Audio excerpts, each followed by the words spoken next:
Frodo raised his head and then stood up. Despair had not left him, but the weakness had passed. He even smiled grimly, feeling now as clearly as a moment before he had felt the opposite. That what he had to do, if he could. And that whether Faramir or Aragorn or Elrond or Galadriel or Gandalf or anyone else ever knew about it was beside the purpose.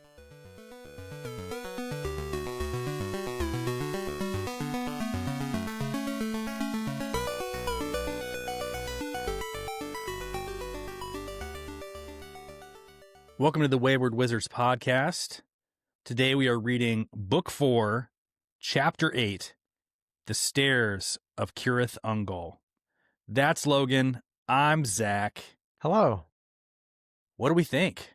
I like this chapter a lot because it's about walking again.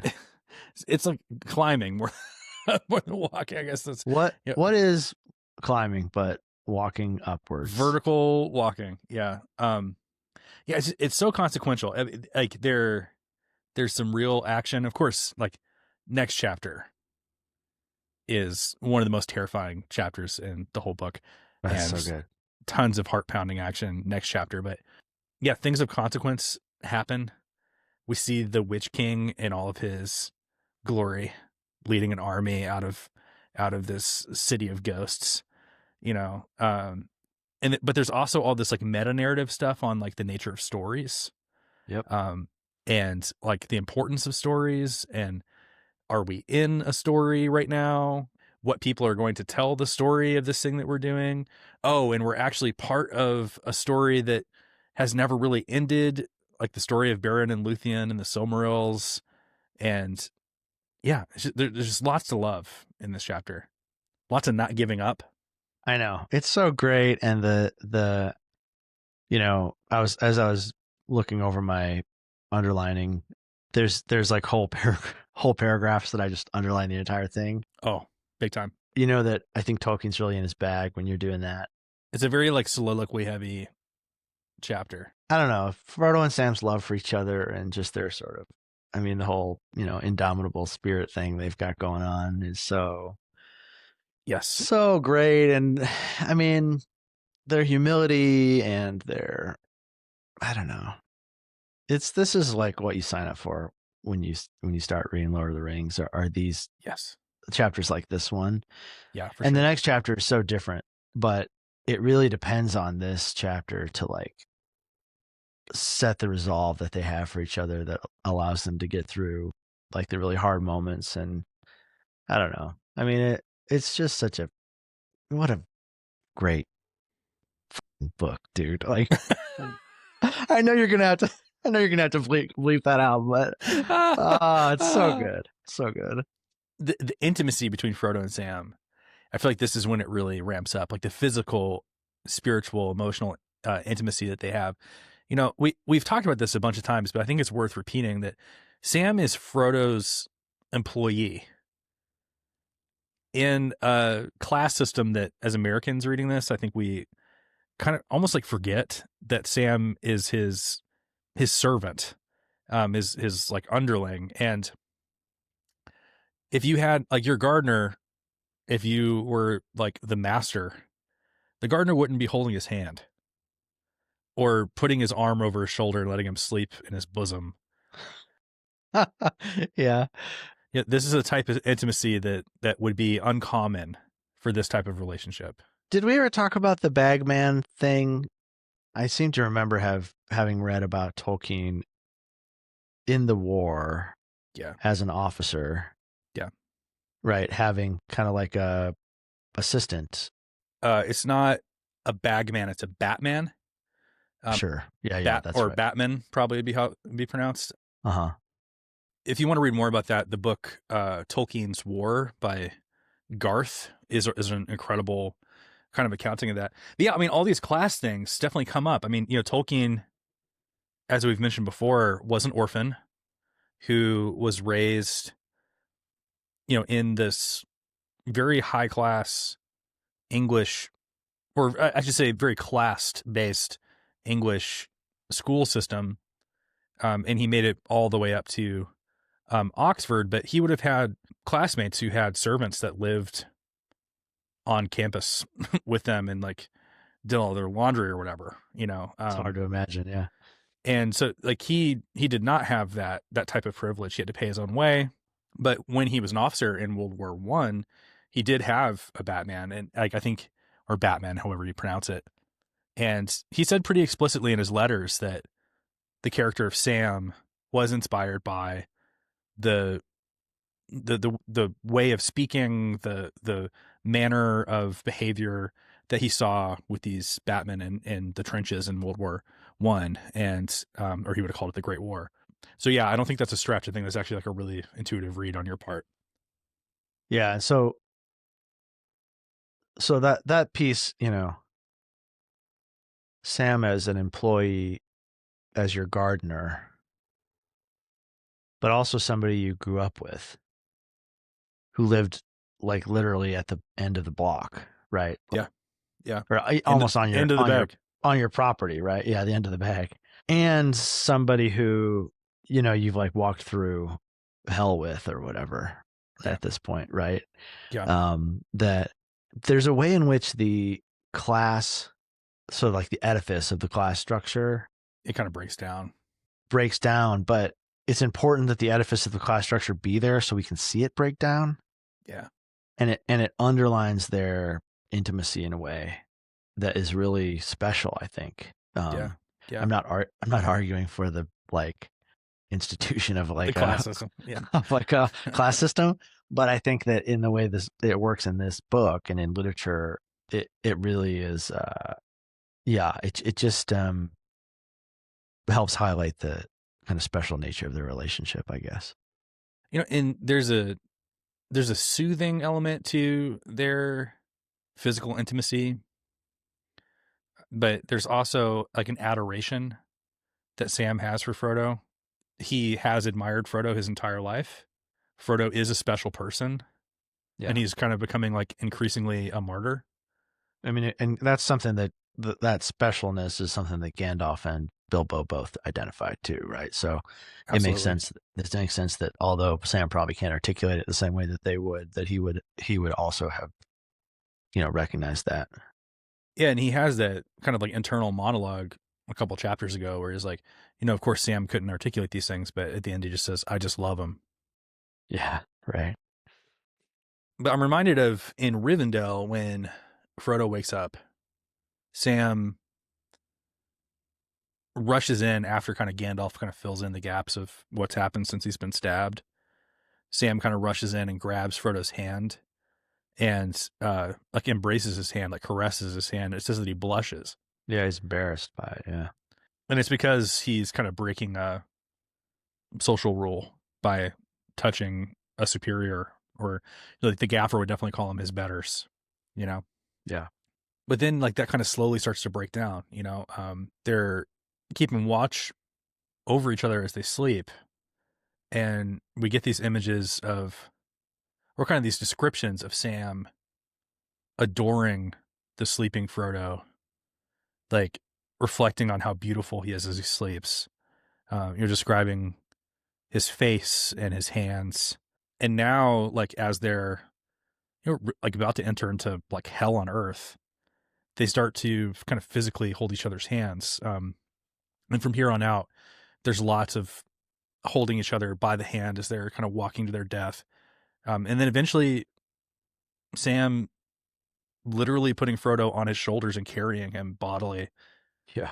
You know, so like all those conventions about physical touch just break down in this place. Yeah. Yeah. The closer they get to their like doom, right, is the more those pieces of culture become less and less important, and it's more and more important just to encounter and bear up under it as, you know, individuals, as human beings. Yeah, like this like foxhole intimacy that they have with each other. Yeah, that's a great way to describe it. Mm-hmm. Oh, what do you think? You ready to jump in? I'm ready to jump. So we ended last chapter with Frodo and Sam approaching this haunted city, Minas Morgul, and they pass sort of desecrated statue of a king, and the king's head has been decapitated, and a mocking stone has been placed on the king's shoulders with a red eye in the middle. But as they're walking by, they see the decapitated stone head on the ground, and it has a coronal, a crown of flowers growing. And Frodo says, "Look, the king has a crown again." And he concludes they cannot conquer forever. There's the idea that eventually the king will have a crown again. But they start walking towards this haunted city, and Gollum is becoming more and more agitated. He's constantly telling them to be quiet. He's constantly telling them to hurry up. He can feel this sort of the electricity in the air forming, and he knows that lightning's about to strike. And he's like, we cannot delay. But even as Gollum is telling them to hurry, to make haste, the burden of the ring is starting to make it increasingly difficult for Frodo to physically move through the world. It says, Frodo and Sam were plodding along with heavy hearts, no longer able to care greatly about their peril. Frodo's head was bowed. His burden was dragging him down again. As soon as the great crossroads had been passed, the weight of it, almost forgotten in Ithilien, had begun to grow once more. Then we get a description of the Minas Morgul, the city of ring wraiths. He juxtaposes it with, the idea that it's the city of the moon. But now it is lit, but not with imprisoned moonlight like it was. And I love this description. It says, paler indeed than the moon ailing in some slow eclipse was the light of it now, wavering and blowing like a noisome exhalation of decay, a corpse light, a light that illuminated nothing.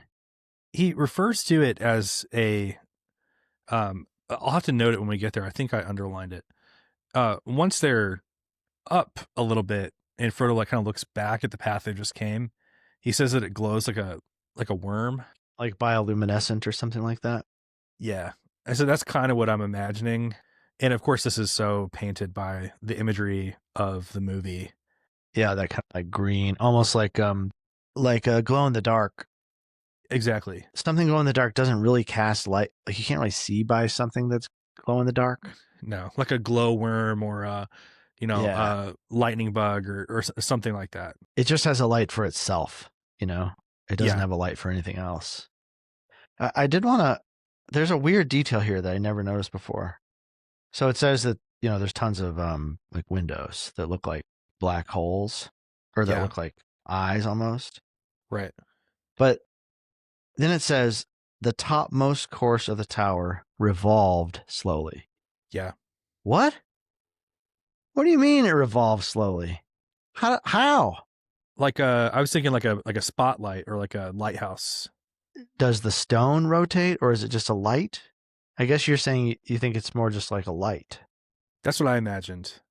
But the topmost course of the tower revolves slowly. What's the topmost course of a tower? Like, I guess I don't know enough about towers to. Oh, that's fascinating. Yeah. Yeah, because it says the tower itself revolves. So I was kind of imagining the way that a lighthouse's light revolves. That's what I was imagining. I can imagine that, right? Yeah, that's a really interesting detail. I don't know. I do think that the phrase "a huge ghostly head leering into the night," to me, that reads more like a watchtower. Yeah, like a headlamp, like you're talking about. But yeah, and that there's these countless black holes looking out into emptiness. This is a watched place. Like, this is not unguarded, but this is a place, like the silent watchers were mentioned a few chapters ago, and we asked, like, okay, what are the silent watchers? And I think this is the answer here. This is a place of constant vigilance, but it's also spiritually terrifying. Like you are physically delayed by how terrifying this place is. I wanted to read this sentence here. It says, every step was reluctant, and time seemed to slow its pace, so that between the raising of a foot and the setting of it down, minutes of loathing passed. So it's almost like a dream, like where you need to run, but you can't. It's like they're like treading water or something. They're like way down. You know, they can't move as quickly as they need to. Yeah. And of course that just agitates Gollum, who's like, we need to move faster. Yeah. Faster, faster, faster. So they come upon this white bridge that passes over this stream in the valley up to the city itself. Did you notice that it says that the shadowy meads are filled with pale white flowers? Huh. No, I didn't notice that. So like the outside of these walls, like on the ground between like where they stand and the walls themselves, are pale white flowers that are luminous, beautiful yet horrible in shape, like the demented forms in an uneasy dream. So there's that dream language again. Yeah, right. And that they give forth a sickening charnel smell. An odor of rottenness filled the air. Weird. I looked up charnel, and it comes from an old French word that means like a tomb, like Interesting. a house of the dead. So that there's this like odor of corpse death that these flowers are putting off. I totally missed. I mean, I guess I read it, but I didn't note it at all. That's fascinating. So this white bridge, it says it springs from mead to mead. Figures stood there at its head, carven with cunning in forms human and bestial, but all corrupt and loathsome. I think that these horrifying, bestial, and man-like carvings are themselves the Silent Watchers that were alluded to earlier in this book. I think there's a sense that they are imbued with some sort of watching magic. But I think that this is interesting. That these horrifying statues seem to make a change in Frodo as well. Yeah. It says, then suddenly, as if some force were at work other than his own will, he began to hurry, tottering forward, his groping hands held out, his head lolling from side to side. But Sam and Gollum ran after him. And Gollum is just distraught. He goes, no, not that way. Not that way, no. And Sam says, come on back, not that way. Gollum says not, and for once I agree with him. So it's almost like it's like a tractor beam that's like pulling Frodo towards them. Yeah. Once Sam, grabs him, it says that Frodo passed his hand over his brow and wrenched his eyes away from the city on the hill. The luminous tower fascinated him, and he fought the desire that was on him to run up the gleaming road toward its gate. At last, with great effort, he turned back. And as he did so, he felt the ring resisting him, dragging at the chain about his neck. And his eyes, too, as he looked away, seemed for the moment to have been blinded. The darkness before him was impenetrable. So that reminds me of the time when he's clinging to the cliff and he gets blinded and he can't see anything except suddenly he can see the rope from Lothlorien. Right. And so there's some, and that's when the Nazgul are flying over. Yeah. And so there's some effect that, and we find out here in a second that the Witch King is actually in this city. Yeah. And he's about to be within like a few feet of him. Yeah. But I think the connection to him clinging to a cliff is a good one. I think that it seems like being struck blind temporarily by the enormous power of these Nazgul, who the closer they are in proximity to their lord, the stronger they are. And this is where we get the first description of this path that they're about to take. It says, not far from the near bank of the stream, there was a gap in the stone wall beside the road. Through this they passed, and Sam saw that they were on a narrow path that gleamed faintly at first, as the main road did, until climbing above the meads of deadly flowers it faded and went dark, winding its crooked way up to the northern sides of the valley. And so, glancing over their shoulders, all as they go, they slowly labor on this narrow, precarious path that makes its way up higher and higher, with this absolute sheer drop to their right as they're moving their way up. And it's hard going, and they're so burdened that at last they could go no further without a halt. And so Frodo stops and just basically collapses on top of a stone. So they're exposed here, you know. Yeah, they're just on the sort of this sheer cliff face, or in a way, right? Or not cliff face, but this mountainside.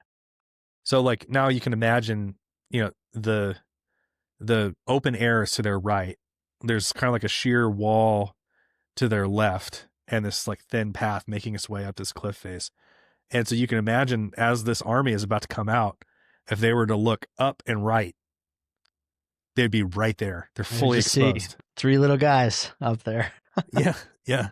It says that they, you know, sit on top of this just bare rock in a bay in the valley side. And Frodo says, I must rest a while, Sam. It's heavy on me, Sam lad, very heavy. I wonder how far I can carry it. Anyway, I must rest before we venture on to that. And he points to the narrow way ahead. And Gollum is like, would everybody please just shut the heck up? Like, this is not the Shire, okay? We are not on a walking party in the Shire. Everybody needs to quit talking. Yeah. That's an exact quote. Yeah, that's what it says right here. Says he puts his fingers to his lips and just says, shh, shh. There's a way in which Gollum's fear is like compelling. Yeah. Otherwise they might just lay here and die. Yeah. They're so. Yeah. And like Frodo and Sam are not scared enough. No. Yeah. You know? Yeah. Or they're just so weary they can't be. They can't. Yeah. And we kind of talked about that, right? Like they can't even connect to their own sense of despair. They're just like awash in almost like a depression or something, you know? Yeah. And they can't see their way outside of it. But Gollum's anxiety is different than what their despair. Like he does not have despair really. He's so compelled to like get the ring back, to keep it safe, to keep it out of the hands of Sauron, that his anxiety is like the thing that's like, okay, you rested long enough. You have to be quiet, like shut up, get up, keep moving. Yeah. Yeah. If you get caught by these guys, then all is lost for me. Yeah. But if you get caught by the person that I want you to get caught by, then I can win. Yeah. And so he's got all the agitation of someone who's like being a sneak, right? Exactly. Which we really find out next chapter what a sneak he's been, and how right, you know, Sam is about Gollum, and also how wounded he is by being called a sneak. Yeah. He talks so much about his promises in the next chapter, what he promised to do and how he's actually fulfilling his oath. And it's really psychologically rich. But yeah, here it's just his anxiety that's going to keep them moving forward. His fear and agitation became so great that he spoke again, hissing behind his hand. He's like trying to be as quiet as he can. Yeah. As if to keep the sound from unseen listeners in the air. Not here. No, not here. Fools' eyes can see us. When they come up the bridge, they'll see us. Come away. Climb. And then Sam's like, actually, he's right. Hey, yeah, we can't stay here. We got to keep going. And Frodo's like, okay, I guess I'll try. It says he's speaking half asleep. So he's like not even like fully awake as he's saying this. But right at that moment, there's this like rending of the earth. And it says, with searing suddenness, there came a great red flash far beyond the eastern mountains. It leapt into the sky and splashed the lowering clouds with crimson. In that valley of shadow and cold, deathly light, it seemed unbearably violent and fierce. Then came a crack of thunder, and Minas Morgul answered. There was a flare of livid lightnings. So this is some sort of signal. Yeah, they can like signal to each other with the volcano. Yeah. Right? Like, yeah. At least that's what I imagine, is that there's like an earthquake, right? And a bunch of magma gets ejected, and that's the signal to Minas Morgul to send march. The army. And right when this happens, there's this cry that's like, you know, a shrill neighing of horses and the harsh high voices as of birds of prey. And there's a rending screech, and it's a piercing pitch beyond the range of hearing. So you can just like feel this like, you know, this terrible screech that comes out of the gates of the city. And the hobbits just throw themselves on the ground and cover their ears because the sound is so terrible. And then out of the gates comes an army. All that host was clad in sable, dark as the night. Against the wan walls and the luminous pavement of the road, Frodo could see them. Small black figures in rank upon rank, marching swiftly and silently, passing outwards in an endless stream. Before them went a great cavalry of horsemen, moving like ordered shadows.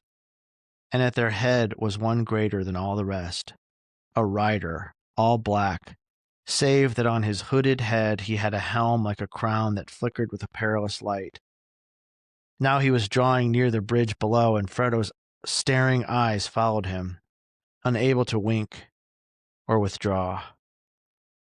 Surely there was the Lord of the Nine Riders, returned to earth, to lead his ghastly host to battle. Here, yes, here indeed was the haggard king whose cold hand had smitten down the ring-bearer with his deadly knife.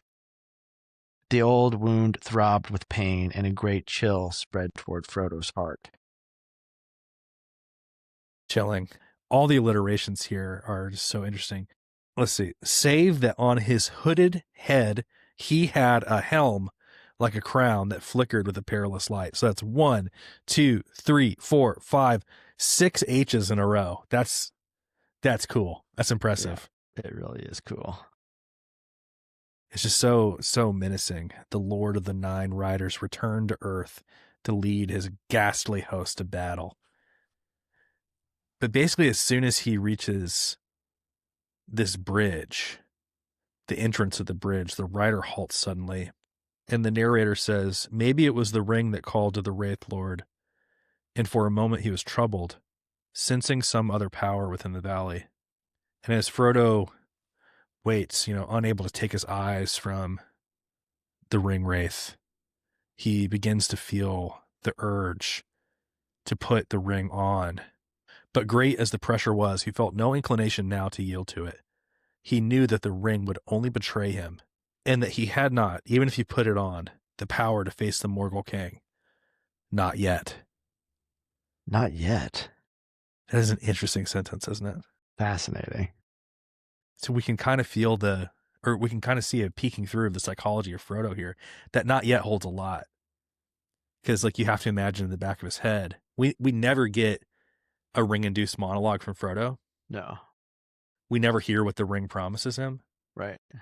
But that to me at least implies that he has some sort of delusion that were he to claim the ring, he could face down the ring race. Calamity from the darkness. Yeah. This incredible army that's marching. Right.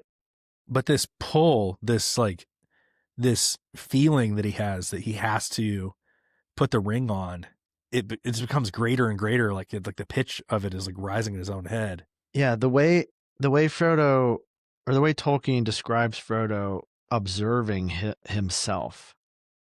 Yeah. Is so interesting and just compelling. It really jumps out and grabs your attention, I think. Although we've just been told that he knows the ring would only betray him, it also says there was no longer any answer to that command in his own will, dismayed by terror though it was, and he felt only the beating upon him of a great power from outside. It took his hand, and as Frodo watched with his mind, not willing it, but in suspense, as if he looked on some old story far away, it moved the hand inch by inch toward the chain upon his neck. So this is all against his will. Yes. Then his own will stirred. Slowly it forced the hand back and set it to find another thing, a thing lying hidden near his breast. Cold and hard it seemed as his grip closed on it, the phial of Galadriel, so long treasured and almost forgotten till that hour. As he touched it, for a while all thought of the ring was banished from his mind. He sighed and bent his head. That description of Frodo being compelled by the power of the Witch King to reach for the ring, and then for his will to just come in. And there's a way in which the will is weaker. Yeah. and stronger. I just think it's psychologically amazing. Well, he's like bifurcated in the same way that Gollum is, right? Yeah. He has Yeah. he has conflicting desires that are battling each other, and we get this kind of like insight of like his hand is groping towards the thing, and he's actively trying to pull away his own hand. And don't we all, Zach?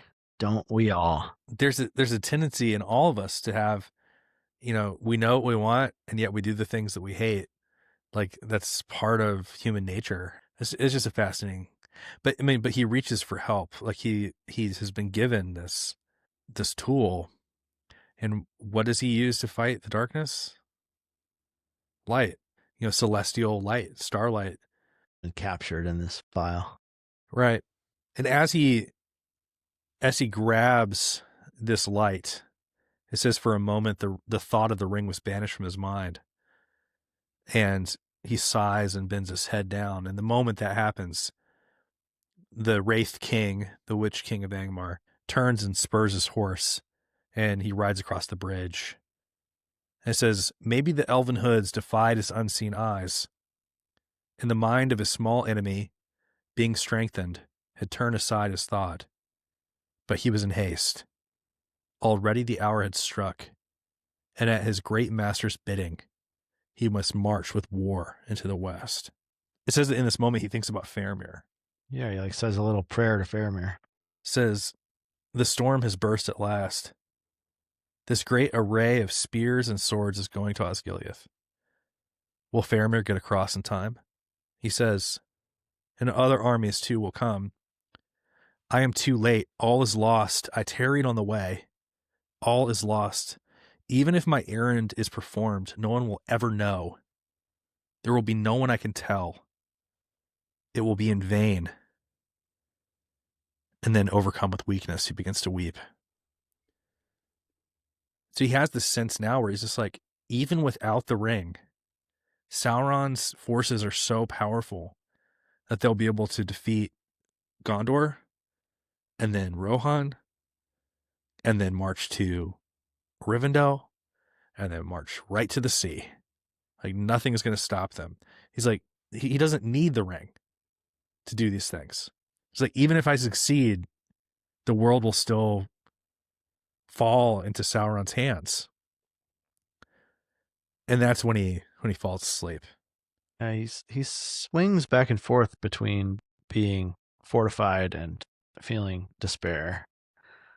He's just touched the file of Galadriel, which fortified him against, the call of the ring and the power of the Witch King.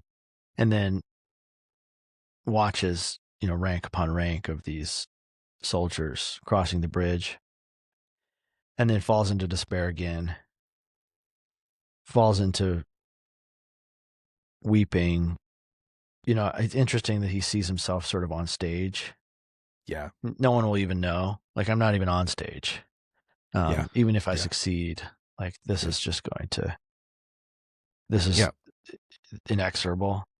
Everyone who would care if I completed this thing is going to be dead.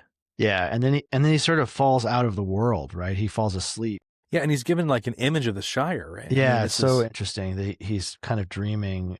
And again, like waking and dreaming is being mixed. We had that conversation about the way that happens sometimes way back in the first book, when is it Mary is knocking on the door? Yeah, and the candlelight, and he hears thunder. Yeah.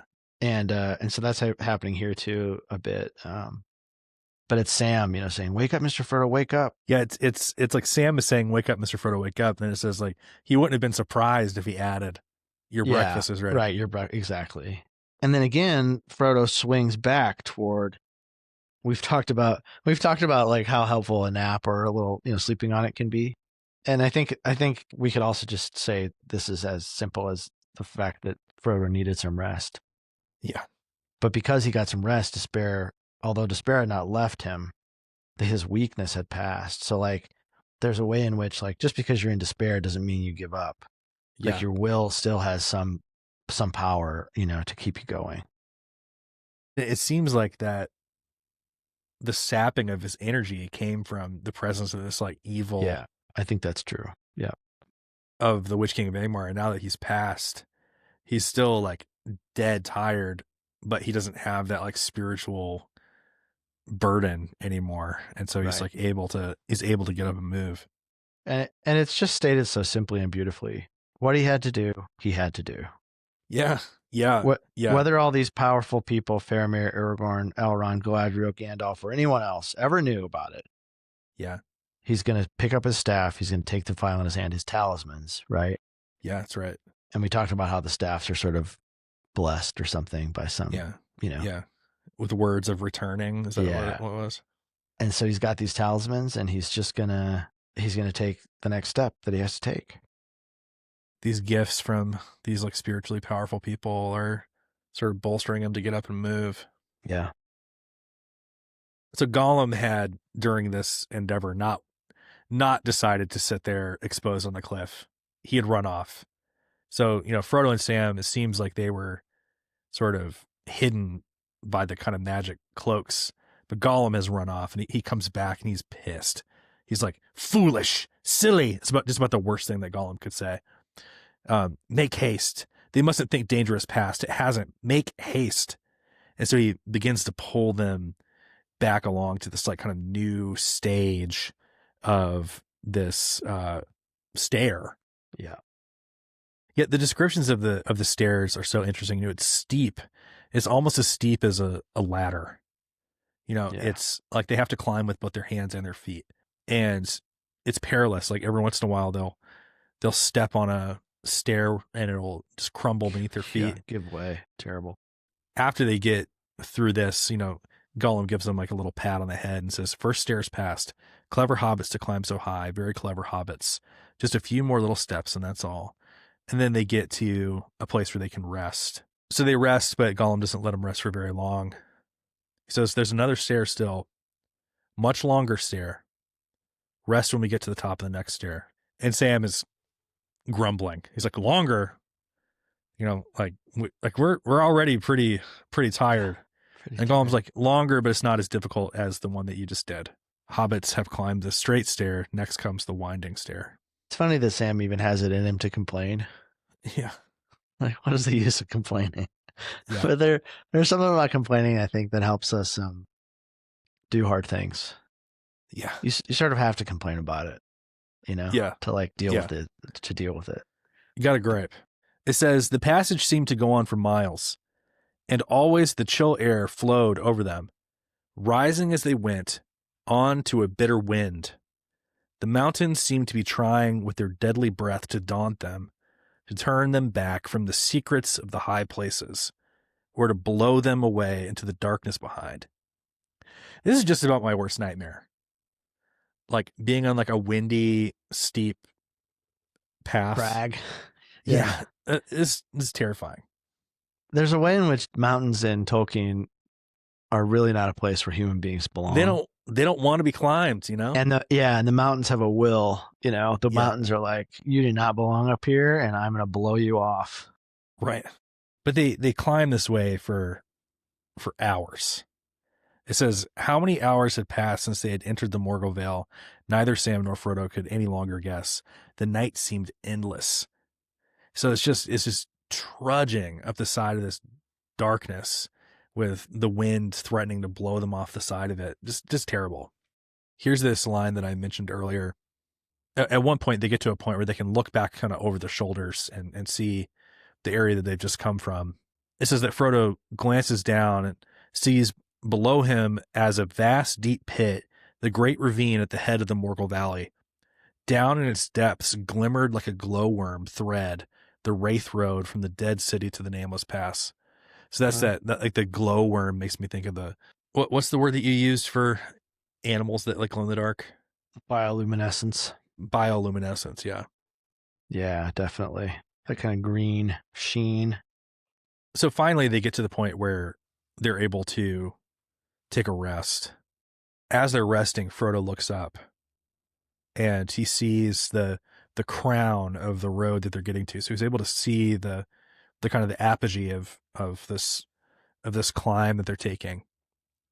And it says, against the sullen redness of the eastern sky, a cleft was outlined in the topmost ridge, narrow, deep cloven between two black shoulders, and on either shoulder was a horn of stone. And as he looks, he sees that on one of these horns is a black tower poised above the outer pass. And he points at it and he gestures for Sam to look. And Sam says, I don't like the look of that at all. So this secret way of yours is guarded after all, as you knew all along, I suppose. And Gollum says, of course, but all places are guarded. But hobbits must try some way. This may be least watch. Perhaps they've all gone away to the big battle, perhaps. So this is the tower of Cirith Ungol that will play a bigger role in the coming chapters. But Frodo says, but we have to rest. And we have to prepare for the last lap. So he still has a sense of resignation. He's just like, we are at the end of our ability to go on now. Yeah. It says that the hobbits took what they expected would be their last meal before they went down into the nameless land. Maybe the last meal they would ever eat together. So they eat some of the food of Gondor and the way bread of the elves, and they drink a little. And this is what gets us, them stopping to eat is what gets us into this extended conversation about stories, myths, the story they're a part of, and, the story that might become or be told later. And it all kind of kicks off with what seems like a poem. They're talking about how much they hate this place and how smelly it is. I think they're starting to smell Shelob's lair. I think it's a little bit of foreshadowing of that. Right. But Frodo says, I don't like anything here at all. Step or stone, breath or bone, earth, air, and water all seem accursed. But so our path is laid. That's so observant. I didn't read that as a poem at all, but you're totally right. So our path is laid. And so that idea of the path being laid, as part of like a epic poem, and then jumping into all this idea of the story they're a part of and who's going to tell this story later. Sam essentially says, that when he was a kid, he always wanted to be a part of a story. Yeah. Because he felt like stories were just something that heroes decided to do because life was a little dull. Right. Yeah. But he goes, but that's not the way that it is with the tales that really mattered, or the ones that stay in the mind. Folk seem to have just landed in them usually. Their paths were laid that way, as you put it, but I expect they had lots of chances like us of turning back, only they didn't. And if they had, we shouldn't know, because they'd have been forgotten. We hear about those as just went on. Not all to a good end, mind you. At least not to what folk inside a story, and not outside it, call a good end. Coming home and finding things all right, though not quite the same like old Mr. Bilbo. But those aren't always the best tales to hear, though they may be the best tales to get landed in. I wonder what sort of tale we've fallen into. I love that. I expect they had lots of chances like us of turning back. Only they didn't. If you play the drinking game where one of the hosts or both of the hosts cry, you can take 2 shots now. It's so moving. It's very moving. And I also love that he says, we hear about those as just went on. And then he gets to the point, though, where he says, coming home and finding things all right. They're not quite the same. So even the end of a good story has like a bittersweet, right? Yeah. Quality to it where you can't really come home again to the place where you were because you're not the same person. And that's definitely a bit of foreshadowing of what's to come. Yeah, absolutely. When they return home as well, though it's much more dire than it was when Bilbo returned. I love what Frodo says here. He goes that when you're listening to a story, you can guess as you're listening to it whether the story is going to have a happy or a sad ending. But the people in the story don't know, and you don't want them to. God, so good. And here's a bit of the Silmarillion coming in. Anybody reading this story in 1954 or 55 has no idea what Sam is talking about here. But he says that's just like the story of Beren and how he went and cut the Silmaril from the Iron Crown in Thangarodrim. And that was a worse place and blacker danger than ours. That's a long tale, of course, and goes on past the happiness and into grief and beyond it. And the Silmaril went on and came to Eärendil. And why, sir, I never thought of that before. We've got a bit of that light in the star glass that the lady gave you. Why, to think of it, we're in the same tale still. It goes on. Don't the great tales never end? So a little bit of background. The Silmarils are precious stones that caught the light of the trees in Valinor. Those trees were destroyed by Satan himself, Morgoth, with the help of a giant spider called Ungoliant. Shelob's mom. Shelob's mommy. So they're kind of like the last remnant of this perfect light from these trees. Yeah, like the original light of creation, kind of. Yeah. Right. Well, yeah. not the original ones, because there were towers before that. Oh, really? Well, see, this is shows what I know. I'm just like Sam or like the readers in 50. Yeah, there were towers, and then Morgoth destroyed those, and then he was in prison for a long time, and then he talked his way out of prison, and then he fell in love with the Silmarils and realized that if he destroyed the trees and stole the Silmarils, he would be the only one with that light. He would possess the light. Gotcha. Yeah. So with Ungoliant, he destroys the trees and steals the Silmarils, puts them into a crown, which burns his body and gives him constant pain, because a pure and good thing can't be handled by an evil without it burning him. And so he's constantly in pain with this crown that he has on his head. But fast forward years later, and a man named Beren falls in love with an elf woman named Luthien, who's the hottest, most prettiest babe of all babes. And he decides that he wants to marry her, but her father says that the only way they could ever get married is if he steals one of the Silmarils from the crown of Morgoth. It's like an impossible task. Impossible. Yeah. But with the power of true love and a magical horse-sized talking dog, he and Luthien go, and she actually dances and like puts him to sleep with the beauty of her dancing. And Beren goes and cuts the Silmaril from the head of the devil in the den of hell. Long story, definitely worth reading in the Silmarillion. But that's what gives this story such depth. I mean, that's a long story, as Sam says, and it's just alluded to here. Yeah. But that Silmaril that he steals ends up in the hands of Elrond's father, Eärendil, who bears that light in a winged ship in the sky. And that light, the light of Eärendil, is one of the Silmarils, and it's the star Venus. And that's the light that is captured in the Phial of Galadriel.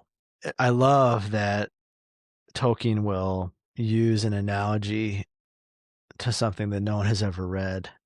Yeah, but it gives it a sense of depth and ancientry, right? Because he has thought it out, it like has that verisimilitude that we talked about, episodes, like, I don't know, 30 episodes ago or something. Yeah, the Council of Elrond or whatever. Yeah. It has that feeling of being really real. Yeah. Not just a real story, but something that actually happened, and that Sam can reference it here and see himself as this little hobbit from the Shire. Yeah. He's part of that story too. Who grew up farming cabbage, is part of the story of Beren and Luthien. Yeah. Yeah. Awesome. Sam says, let's hear about Frodo and the Ring. And they'll say, yes, that's one of my favorite stories. Frodo was very brave, wasn't he, Dad? Yes, my boy, the famousest of the hobbits, and that's saying a lot. And he laughs. It makes Frodo laugh. And it says that that's the first laugh that had ever come to this part of the world since Sauron came. And we've talked several times on the podcast about how laughter has power. And it says, to Sam, suddenly it seemed as if all the stones were listening, and the tall rocks leaning over them. But Frodo did not heed them. He laughed again. Why, Sam, To hear you somehow makes me as merry as if the story were already written. But you left out one of the chief characters, Samwise the Stout-Hearted. I want to hear more about Sam, Dad.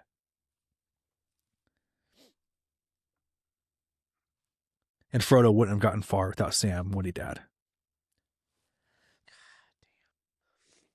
Ugh. Now, Mr. Frodo, said Sam, you shouldn't make fun. I was serious. So was I, said Frodo. I love that Frodo says, look, we shouldn't get ahead of ourselves here. We're still in the worst part of the story. Like, right. Here we are. We're stuck in the worst part of the story and we're talking about the end. Like, we're going a bit too fast. It's like we're a little ahead of ourselves here. It's still too likely that some will say at this point, shut the book now, Dad. We don't want to read anymore. Yeah. But Sam has so much hope, He just is like, I wouldn't be one to say that. I want to hear the whole thing. He says, why even Gollum might be good in a tale. Better than he is to have by you anyway. Yeah. And he used to like tales himself once by his own account. I wonder if he thinks he's the hero or the villain.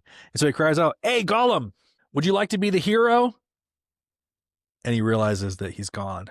And of course, as we mentioned, from here on out, anytime Gollum is gone, he's up to no good. He's bowing down in front of Shelob. That's right. And Sam says, I don't like that he's sneaking off without saying where he's going. And least of all now, he can't be looking for food up here. Not unless there's some kind of rock he fancies. And he's certain that he's false, that he's up to no good. Like there's a lot of self-awareness here. It's not like they're fully taken by surprise by the fact that Gollum is about to betray them. But Frodo assures Sam, he goes, I don't think that he's off, selling us to orcs. He says, if it's anything, it will be some little private trick of his own that he thinks is quite secret. So Frodo is very smart. He's very self-aware here, but he's not in any way tricked by Gollum's sort of outward promises. He knows that Gollum is thinking of betraying them. There's a little bit of like, it is what it is here, Yeah. If he's false, he's false. Yeah. And he probably is, but we really don't have any better options. We just got to keep going. Yeah. Following the worst person in the world. Yeah. Is the only option we have here. And so we got to just do it. We can wring the good out of it somehow. Right. Yeah. Yeah. And he says, I don't think he has just one scheme in his muddled head. Yeah. That's really interesting. Mm-hmm. He says, I think in part he's trying to save the precious from the enemy as long as he can. For that will be the last disaster for himself too, if the enemy got it. So, I mean, that goes all the way back to, when he warns him that the precious will keep the promise. Like, Gollum has created this, pretzel-like justification in his head about how he's not breaking his oath. I love the way Sam puts it. He says, yes, Slinker and Stinker, like I've said before, but the closer we get to the enemy's land, the more like Stinker Slinker will get. And so there's a way that Gollum's dissembling and deception and his dividedness gets unified the closer he gets to that like moment of the trap being kind of laid. And he says explicitly, he says, mark my words, if ever we get to the pass, he won't let us really take the precious thing over the border without making some kind of trouble. So they both know, like, we're coming to him setting his trap, and like it or not, we're going to have to get through it. Here's the bit of foxhole intimacy that I was talking about earlier. Sam tells Frodo to sleep, and he says that he'll keep first watch. He says, you'll be safe if you lay close to me. I'd be dearly glad to see you have a sleep. I'd keep watch over you. And anyway, if you lay near, with my arm round you, no one could come pawing you without your Sam knowing it. And Frodo is so tired, he says, yes, even here I could sleep. And Sam says, sleep then, master. Lay your head in my lap. I do want to say, I think this next part where when Gollum finds them, Sam propped up against a stone, his head dropping sideways and his breathing heavy. In his lap lay Frodo's head, drowned deep in sleep. Upon his white forehead lay one of Sam's brown hands, and the other lay softly upon his master's breast. peace was in both their faces. I think that's an allusion to a pietà. So a pietà is a statue of, I think it's almost always a statue, but I think it's also, no, I think it's or it's a depiction of Mary cradling the dead body of Christ. Yeah. It's a depiction of Mary cradling Christ after his descent from the cross. The one that I think is the most famous is the one that's at the Michelangelo at St. Peter's Basilica. It's got to be one of the most beautiful things a person, like any human being, has ever done, in my opinion. It's incredibly beautiful and amazing, that he could, like, out of a piece of stone create this image. But I think there's an allusion here to that, not necessarily to that particular statue, but to this image of Christ and Mary. Absolutely. And it's so beautiful that it almost converts Gollum. Yeah, Gollum comes up on them as they both fall asleep, and pieces in both their faces. It says, a strange expression passed over his lean, hungry face. The gleam faded from his eyes, and they went dim and gray, old and tired. A spasm of pain seemed to twist him, and he turned away, peering back up towards the past, shaking his head, as if engaged in some interior debate. So it seems like he's having a moment of doubt. He's considering not betraying them. He's looking up the past to where his trap is laid. It says, then he came back and slowly putting out a trembling hand. Very cautiously, he touched Frodo's knee, but almost the touch was a caress. For a fleeting moment, could one of the sleepers have seen him, they would have thought that they beheld an old, weary hobbit, shrunken by the years, that had carried him far beyond his time, beyond friends and kin, in the fields and streams of youth. An old, starved, pitiable thing. So he wants to touch Frodo in the same way that Sam is. Yeah. He wants to participate in that intimacy. Right. And I think he almost is like, it's like a moment of wholeness that Gollum, we almost never see with Gollum. And even though he has an interior debate, it's not the same kind of slinker stinker debate that Sam has witnessed. I think it's more of like it's a moment of interiority that he turns back up toward the past, I think, thinking about his plan for deception. Right. And then coming back, he's returned to himself in a moment. The gleam goes out of his eyes, and we see, we get to see this image of him as who he was, or who he would have been. Yeah. But unfortunately, this vision, or this moment of wholeness for Gollum, is interrupted because Sam misinterprets what's happening. And Sam has fallen asleep. Yeah, Sam is angry at himself more than he is at Gollum, I think. He had promised Frodo that he was going to stay up and keep watch. And as he's letting Frodo sleep, he goes, no one could come pawing at you without your Sam knowing it. And he wakes up and he sees Gollum, and it says that the first thing he saw was Gollum pawing at Masters, he thought. So, like, this very thing that he's promised he wouldn't let happen is happening.